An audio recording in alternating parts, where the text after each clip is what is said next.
digitaljamsessions.com. Hello and welcome to this Digital Jam session. We're coming to you live from the Future Book Festival here in London, and I am joined this week by Ed from Curoscope, who is back with us. We also have Ben from Founders Factory, and we have the legend that is Nicholas Lovell.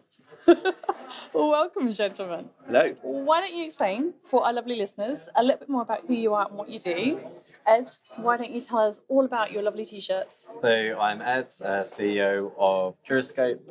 We are perhaps very well known for our love of sharks. We do a lot of shark stuff, maybe a little bit too much. And also our virtuality, which is an augmented reality t-shirt, lets you learn about the body. We've also just launched All About Virtual Reality, which is a book we built in conjunction with Dorling Kindersley, which is really good. Wonderful. It has its own little headset in the back of the book. It does. A wonderful headset. Hi, I'm Ben, currently at Founders Factory working on a top secret project. Top secrets. And yeah, previously I'm a games developer, so I've been in the games industry for 15 years now. And know Tanya very well from having worked at Mind Candy. Hello, I'm Nicholas. Wrote a book a few years ago called The Curve, which is all about how to make money from giving things away for free. That came out with Penguin. I think the reason I'm at the Future Book Conference is because this year I've worked on a project with a company called Supersaws. Supersaws is a new world. We hope to make it as big as the Wizarding World or Middle Earth. You should always aim high. It's a world where we describe it as Indiana Jones meets Tintin with dinosaurs. Ooh, like it. Set in the 1930s, dinosaurs didn't die out. If you have a pet dog, you might have a pet dinosaur. You don't have a Sunday roast beef, you have Sunday roast triceratops. But we don't call them triceratops because that's a ridiculous Latin name. They're called tritops. What we've built together with Preloaded in London is an augmented reality app. So the book's got 100 images in it. All of them come to life with the augmented reality app. And I hate sharks. My kid's favourite fact about sharks is that more people die every year from selfies than sharks. Yes. They keep telling me Humans kill 100 million sharks. And it's 10 people a year, roughly. Oh, welcome to the biology show. Yeah. I use it But every more time. from selfies. Yes. More from selfies. Well, whilst we're here today at the Future Book Festival, Ben, you had some interesting thoughts on this whole need for books that accompany video games and video games that accompany books. Why don't you give us the context of your thoughts on this, and then we can all expand upon it.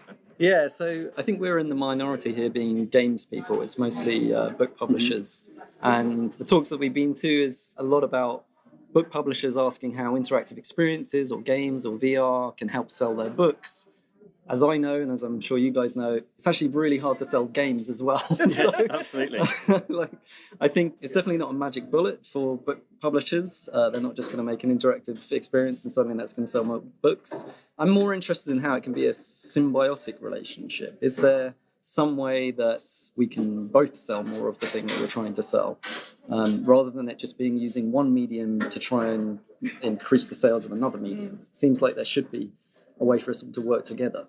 Okay, so I'm curious to hear from you, Nicholas, on this one, because I think you're going to have a few different thoughts on this, but I do find it quite interesting that there is this broad assumption that if you make an accompanying, whatever it is, whether it's a mobile game or a video game or whatever the thing is, for a movie or a book, that it's automatically going to do well. And yet we don't have any evidence to suggest that is the reality of the situation. But as well, the other thing I would say is that what we see a lot of is, these white label games that kind of get a brand chucked on the top of them. So that now there's a new Harry Potter game, or there's a new, whatever the movie is, game. And it's not necessarily a particularly good game or a game that was designed specifically for, the purpose. So I am kind of curious from your perspective, Nicholas, when it comes to this idea of creating additional lines of revenue around a franchise or an IP where there are perhaps a little bit too many assumptions. What a lot of questions all wrapped up into one. I think so starting from different points, it is harder to get people to download your game than it is to get people to buy your book. People go into bookstores in order to buy books, and they're quite open to what books they're going to buy. There are fewer game stores than they were. They sell a limited range of games. Getting noticed, particularly if you're an independent, i.e. anybody other than a Blockbuster, involves selling on Steam, on the App Store, on Android. There are genuinely thousands of games released every month. More games were released in 2016 on Steam than in the whole of Steam's history. More games were released by, I think it was September 2017, than it does in the first 9 months of this year than in the whole of Steam's previous history, including that previous best-selling year. So Ben's point about it being hard to be discovered is enormously right.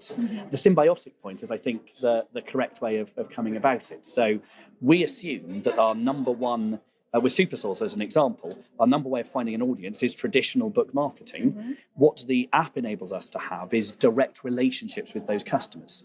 That enables us to speak to them again, whether it's through push notifications, whether or not it's through drawing them into our Instagram feed, whether or not it's drawing them into email. Not everybody will want those ways of talking to us, but the people who do are more likely to be our fans.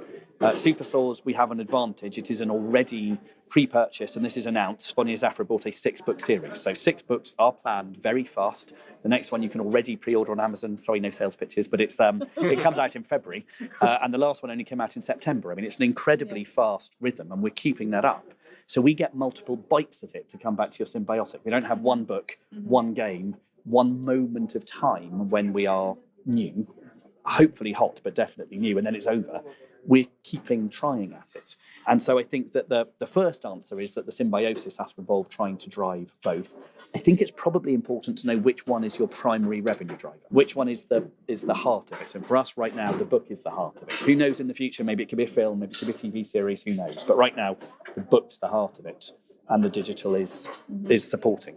It's interesting. One of the things that you talk about there is this idea of kind of building that relationship with the audience. And I think it's one of those things that with books, and also to a certain extent with movies as well, it's quite difficult to necessarily form a community or a fandom around that thing, because it is quite an insular experience. You know, you read a book on your own, you don't kind of necessarily read it out loud and share it with other people, for example. But I think that one of the things that the games industry is particularly good at is building community and cultivating fandom around a particular franchise or IP. So I'm kind of curious from your perspective, Ed, when it comes to this kind of hybrid space that you're kind of sitting in between, which is less that it's about traditional book and more kind of digital experiences and VR and AR experiences, whether or not you find that there is more of a leaning towards cultivating and building that community versus cultivating and building an audience, which are two slightly different things. Yeah. I mean, I guess for us, and I think one of the more interesting things I've seen today, and something I completely agree with, is a lot of book publishers, a lot of people with existing IP go into relationships kind of with a game or an AR experience or a VR experience just being like a very dismissive thing. Like it is just a line item. It is something we've just got to do. And they potentially like misunderstand the magnitude of what you're doing. Like a VR experience can't just be, and I think it should never be, just something that's very piecemeal or very, very small. It should be something that is in VR for a purpose. It's not in VR just for that. So I think we as a company, because of this and because VR and AR is incredibly new, we do maybe a lot of weird things with the way we launch products. I'd like to call them creative ways to launch products. So for example, like we sell our app through a t-shirt. So it's kind of a similar model. Like we have a physical product people attached to, and then we want people to go into this ecosystem where we believe we can kind of foster curiosity and interest in the wider world as part of a wider ecosystem, not as part of a product that we launch and then dismiss and move on from forever.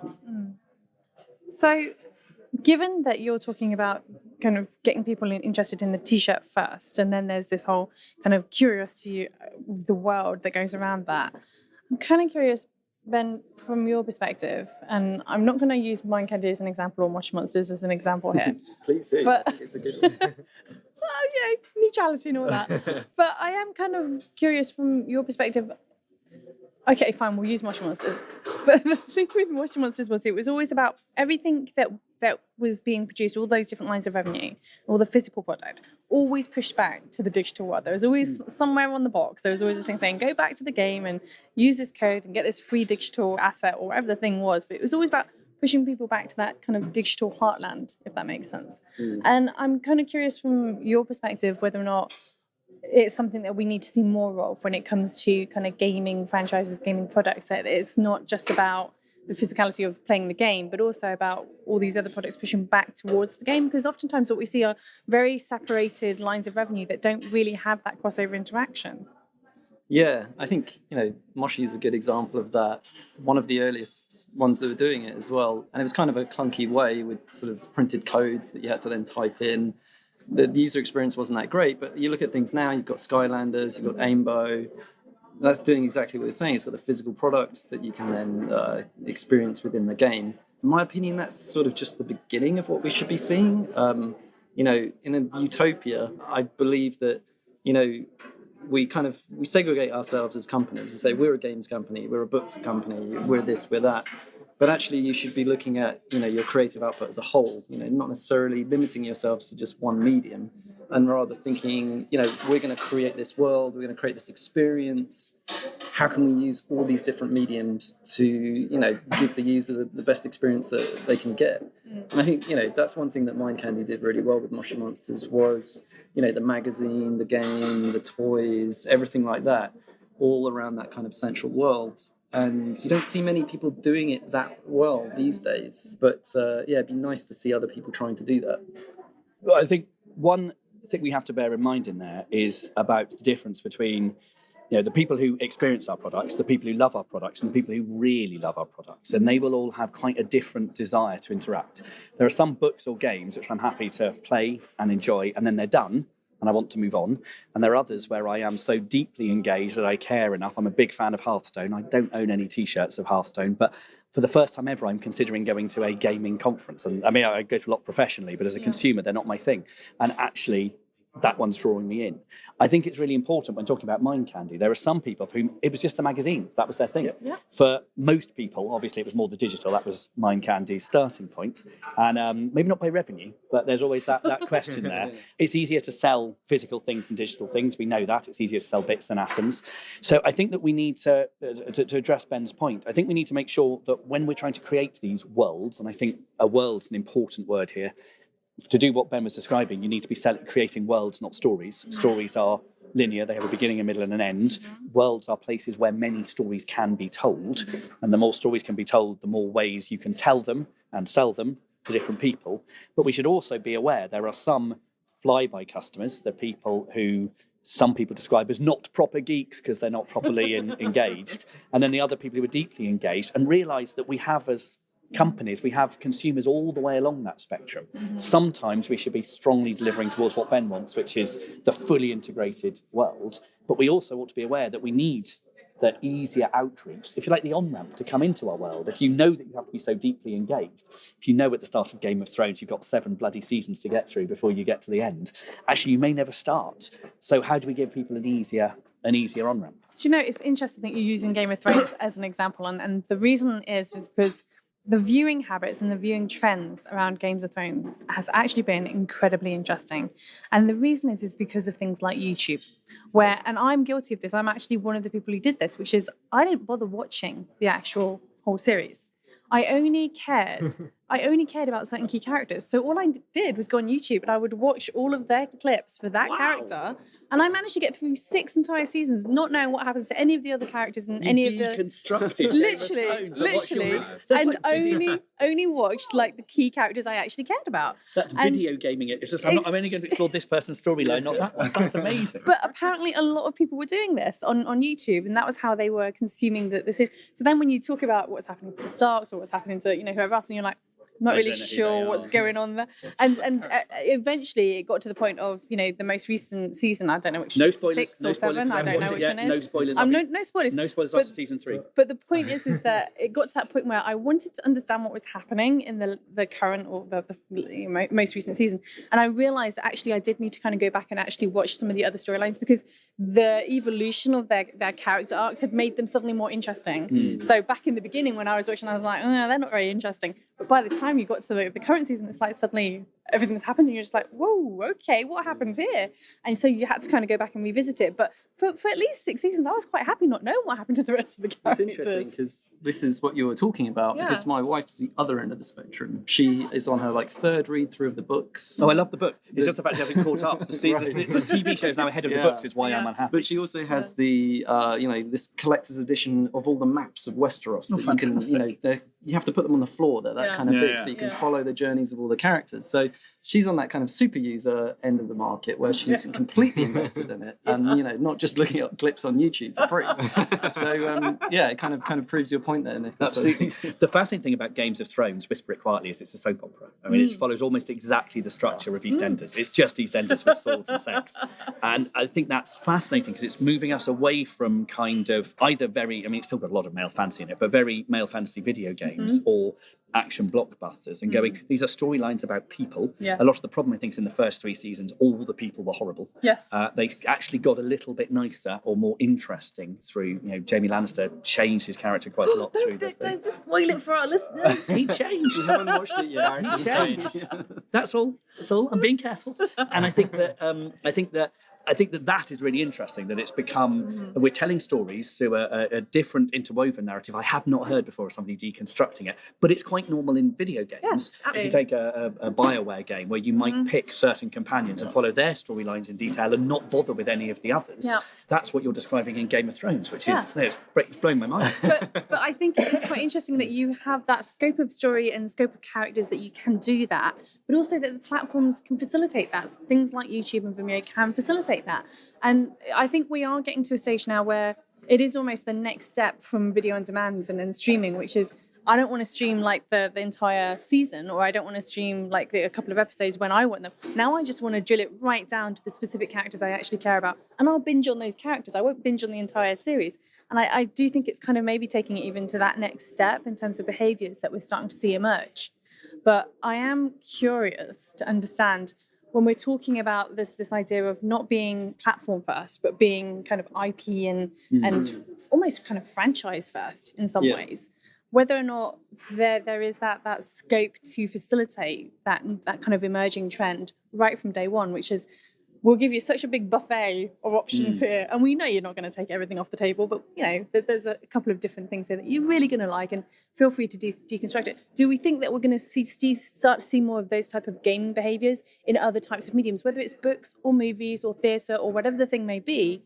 Do we think we're going to start to see more of that kind of thing? Because certainly I think we're starting to see that with things like immersive theatre and, Punch Drunk and Les Enfants Terribles and all those types of things, where it's very selective. You kind of go in and you get to pick a character that you follow around, essentially. I think it's got to happen to a certain degree. I think Nicholas is right. There's got to be a scope of products, but I think coming at it from the beginning of a project and thinking about what are all the different techniques we can use to get our IP into people's hands is an exciting thing to do. I think we shouldn't really talk about books and video games without talking about the Witcher series, which is kind of a really interesting example. So the Witcher books have been around for a long, long time, and then this kind of essentially blockbusting AAA franchise was made and is then getting people back into those books. So, that obviously wasn't planned from the beginning, but there's certainly lots of lessons I think we can learn from having that kind of richer backstory, that storyline. Much as it's a bit dull, I used to be an investment banker a long time ago, and I want to talk a little bit about risk that comes with this. Because when we talk about those big worlds, we look at the worlds which work, and we go, well, why didn't they do that from the beginning? And you go, because think of all the worlds you didn't notice that didn't work and died. Anytime you are making something better, whether or not that's by starting with a better cover, better production values, a game, an augmented reality, or whatever it might be, you are increasing the operational risk in that project. You're increasing the risk that project it needs a higher return on investment to justify the risk you're taking. One of the joys of books is they are one of the lowest risk products that exist. We publish over 100,000 of them in the UK every single year. Authors get paid bugger all.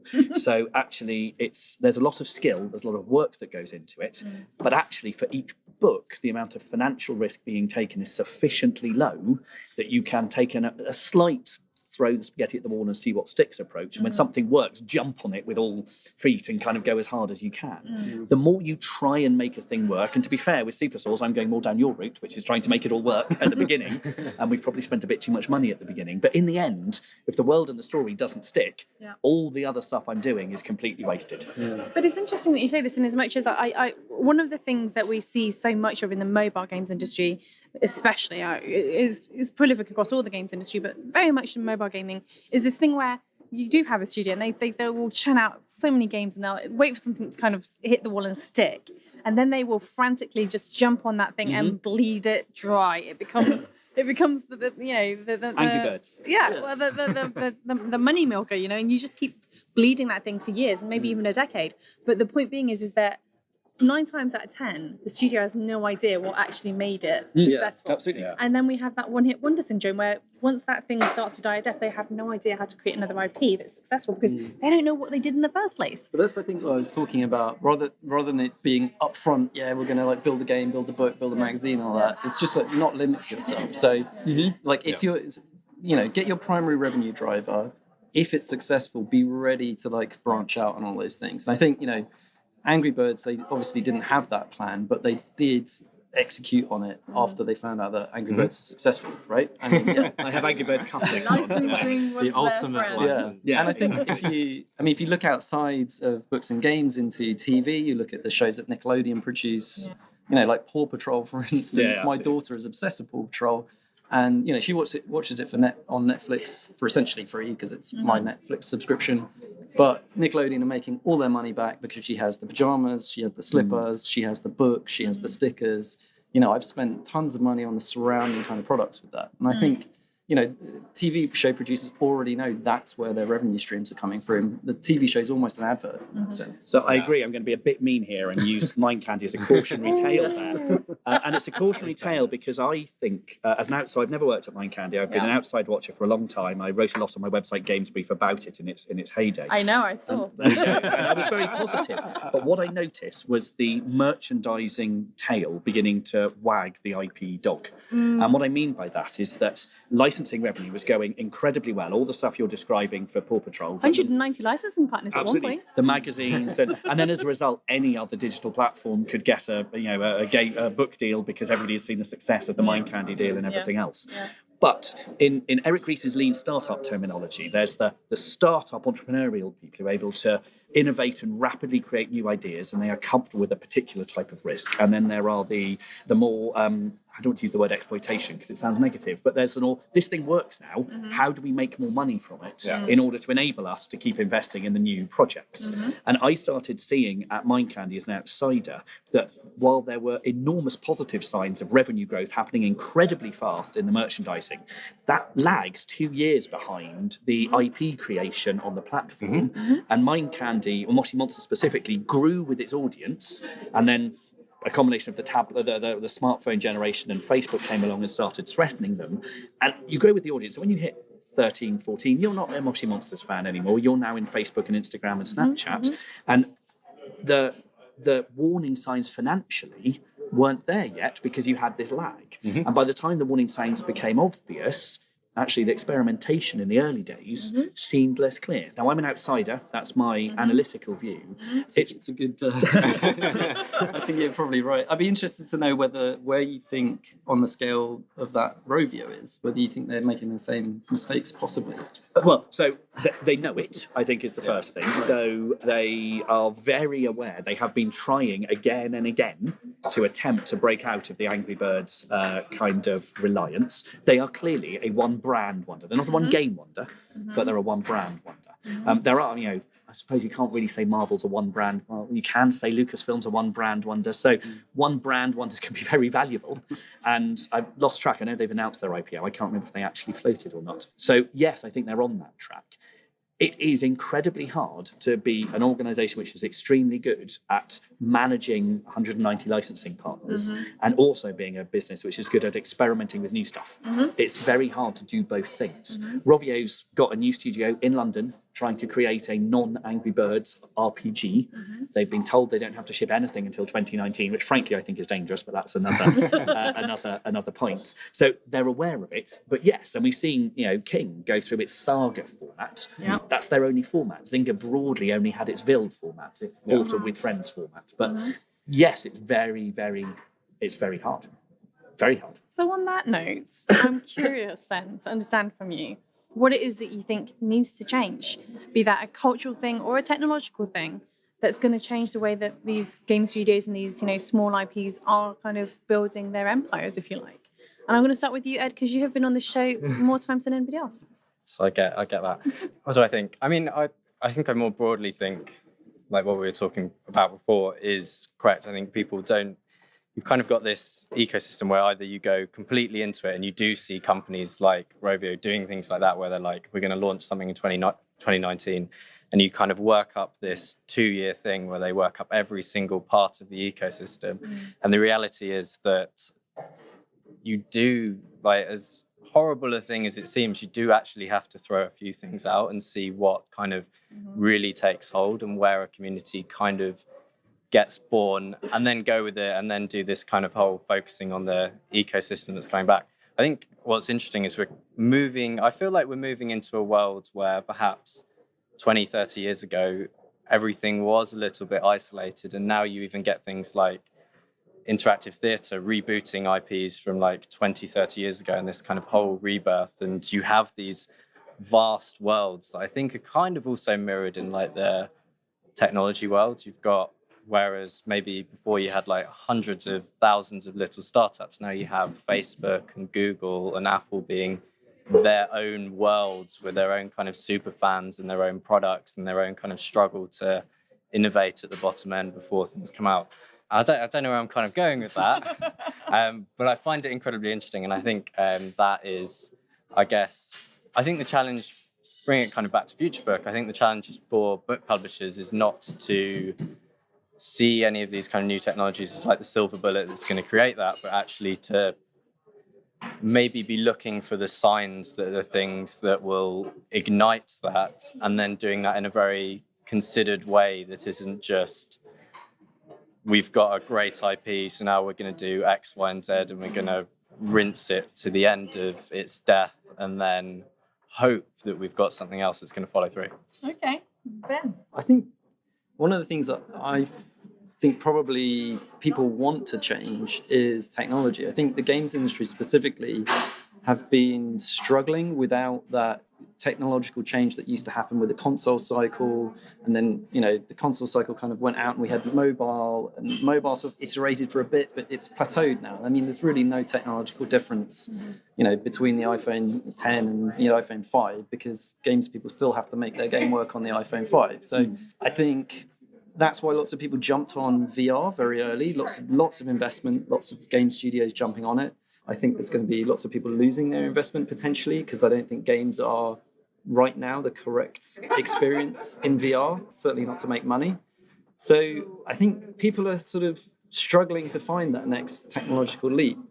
I'd like to think it will be some wearable AR. I think that will be the next big leap forward in technology that will really start changing experiences and really start shaking up who's at that top end, knocking the kings and the supercell off the gaming top platform. And if smaller companies can innovate, I think right now it's a little bit stale, a little bit more difficult for there to be that innovation because of the known entity of the markets. And if you're a small player, it's very difficult to knock those big players off the top. Okay. So I think that's right. I think we're coming to the end of the second golden age of indies, and we're going into the second golden age of publishing, where without a big publisher behind you, it's very hard to get an audience at all, certainly in mobile and on Steam and elsewhere as well. To answer your question about what I think needs to change, from the point of view of we're at Future Books, the point of view of books, and it's also movie companies and TV companies working with games companies, it's remember that stories are not the most important narrative piece. All of those media are story first. We're world building first. Stories are a very important part of world building, but so are characters, so is the world itself, so is the dialogue and so on. A narrative designer in the video game world is a storyteller, but not in the same way. And if you try and bring the disciplines which work in those other media into the games, you often break what makes games work really well. And games have the same problem going the other way. So I think that's one thing. The second thing is around experimentation, and it's picking up what Ed was saying. It's around, if you know that you can make something better by spending some more money, should you try and find out whether or not there's demand for the thing, whether it's good or not? Yeah. And if there is, make it better. And obviously not everything can do that. Some things need to come out blockbuster and perfect on day one, and that's AAA video games and blockbuster movies and so on. Sometimes it's what BBC Three does, bringing kind of experimental comedy onto its channel and then taking it to the prime time when it kind of really works, and everything in between. Video games, and back to Ben's point about innovators, in the early days of the platform, when you can get onto the smartphone and there's nothing else there, you can break new franchises. You can be the first Angry Birds. You can be the first Tiny Tower. You can create new things because it's cheap. Now the incumbents have a real incentive to say, no, you can't do that. To go, no, it's too expensive. Unless you're going to spend $5 million, there's no point in even trying. That's not true, but they will all say that because why wouldn't you? Because you don't want anybody else to try. That's kind of the point. So I think the second thing which I'd like, it's not just to change, but for people to remember, there are two different ways of doing things. There's the big blockbuster, spend enormous amounts of money, buy your way into success. And that works, and it works really well. And there's also, how do I experiment and iterate cheaply? How do I do a way of learning that might include failures, not expecting it, but might include it? You go, that's okay. I learned something to make my next project awesome, and makes you get up and carry on and do it again. We just need to hold on to that. And right now, second golden age of publishers, it's hard to hold on to that at the moment. Well, gentlemen, thank you for joining us. As always, we like to give our listeners a way to find out a little bit more about what you're up to, and we ask you to do that by sharing with us your social media handle of choice. What would that be? I am on Twitter at ed_Barton. Thank you. I was going to say LinkedIn because Tanya and I were talking about that. Yeah, but you can follow me at Ben Gellier on Twitter. On Twitter, for stuff I think, it's at Nicholas Lovell, and for stuff on the business of video games, it's at Gamesbrief. Wonderful. Well, thank you very much for joining us. Thank you for listening. If you enjoy this content, don't forget to subscribe and review, and follow us on Twitter at Digital Jam Ltd. Thinking of starting your own podcast? Why not speak to the GL Pro UK team? They handle all of our podcasting service needs. Tell them that Digital Jam Session sent you and you'll get 10% off your first order. Find out more at www.glpro.co.uk.